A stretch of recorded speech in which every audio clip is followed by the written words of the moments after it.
আসসালামু আলাইকুম। প্রিয় দর্শক, দেখতে পাচ্ছেন আমরা এখন একটা ব্রিজ পার দিচ্ছি। পাহাড়ি আঁকাবাঁকা রাস্তা, দেখেন কত সুন্দর মনোমুগ্ধকর একটা রাস্তা, পরিষ্কার পরিচ্ছন্ন। দেখেন সামনের দিকে আমরা আগাচ্ছি। উঁচু নিচু রাস্তাটা কত সুন্দর, গাড়ির তেমন আনাগোনা নাই, একদমই ফাঁকা একটা রাস্তা।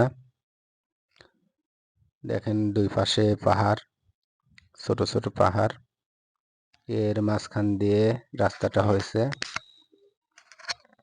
আমরা যাচ্ছি এখন, একটা বাজার পার হচ্ছি। দেখেন ছোট্ট একটা বাজার। এখানের মানুষগুলো দেখেন কত সহজ সরল জীবন যাপন করে। বাজারে তেমন কোনো মানুষের বেশি কোলাহল নাই। এলাকাটা একদমই মানে অল্প মানুষের বসবাস, ছোট্ট একটা এলাকা। মানুষ এখানে খুবই কম। মানুষের তুলনায় মানে বাজারটা ধরতে গেলে বড়ই। এদিকে আমরা এখন আগাচ্ছি সামনের দিকে। দেখেন রাস্তাটা কত সুন্দর রাস্তা, মাঝে মাঝে দু একটা করে ইজি বাইক আসতেছে। খুবই সুন্দর পরিবেশ। দেখেন পাহাড়ের মানুষগুলো কত সুন্দর, তাদের বাড়িঘরগুলো কত আজব রকমের সুন্দর। দেখেন রাস্তাটা যাতে ভেঙে না যায়, এই জন্যে রাস্তার পাশ দিয়ে আবার গাইড ওয়াল করে দেয়া আছে। আমরা এখন ঘুরতেছি সৌন্দর্য উপভোগ করার উদ্দেশ্যে, ছুটির দিনে বের হয়েছি। আপনারাও ঘুরতে পারেন। এই পাহাড়ি এলাকাগুলো আসলে ঘুরতে অনেক বেশি মজা লাগে, অনেক বেশি আনন্দ অনুভূত হয়। আমাদের তো আসলে অনেক ভালো লাগতেছে ঘুরতে। প্রিয় দর্শক, আপনারা আমার চ্যানেলে লাইক, কমেন্ট এবং সাবস্ক্রাইব করে উৎসাহ দিবেন, যাতে নতুন নতুন ভিডিও তৈরি করতে উৎসাহ বোধ করি এবং আপনারা ভালো ভালো ভিডিও দেখতে পারেন। এখানে আর একটা ছোট একটা বাজার, দুই তিনটা দোকান। এদিকে আসলে পাহাড়ি এলাকায় ঘনবসতি নাই ওরকম। আঁকাবাঁকা রাস্তা, খুবই পরিষ্কার পরিচ্ছন্ন।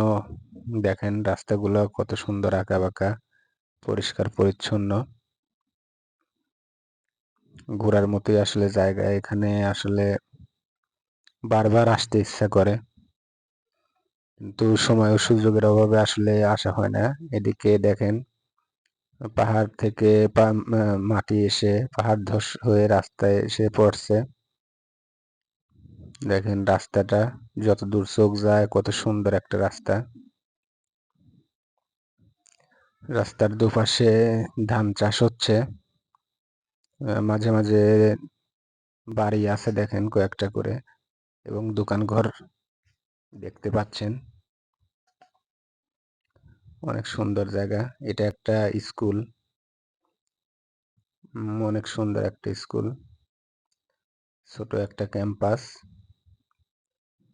তো দেখেন পাহাড়ের ঢালে দেখেন কত সুন্দর ফসল চাষ করতেছে। এটা সিসিটিভি ক্যামেরার লাইন। ওই পাশটা এই যে দেখতেছেন একটা পাহাড়, ওটা মূলত মায়ানমারের পাহাড়। ওই যে মানে কাঁটাতারের বেড়া দেখা যাচ্ছে, ওই মানুষজন দাঁড়ায় আছে, তার ওই অপোজিটেই কাঁটাতারের বেড়া। আমরা একদমই মায়ানমার সীমান্তের কাছাকাছি আছি, মানে ঢিল ছোড়ার দূরত্বে আছে। একদম ঢিল ছুড়লে, রাস্তা থেকে ঢিল ছুড়লে মায়ানমার যায় পড়বে, এত কাছাকাছি আমরা আছি। তো এরকম বর্ডারের কাছাকাছি ঘুরতে পারাটাও আসলে অনেক ভালো লাগে। আসলে অনেকেরই ইচ্ছা থাকে যে আসলে বর্ডার কি দেখার ওইরকম সৌভাগ্য আসলে সবার হয় না। তো আমরা দেখে যাচ্ছি। আপনারাও আসতে পারেন, যদিও এদিকে আসাটা অত নিরাপদ না, অনেক সমস্যা ফেস করতে হয়, অনেক গার্ড পার হতে হয়। তো আপনারা আমার চ্যানেলে লাইক, কমেন্ট, সাবস্ক্রাইব করে থাকবেন পাশে। আর নতুন নতুন ভিডিও পেতে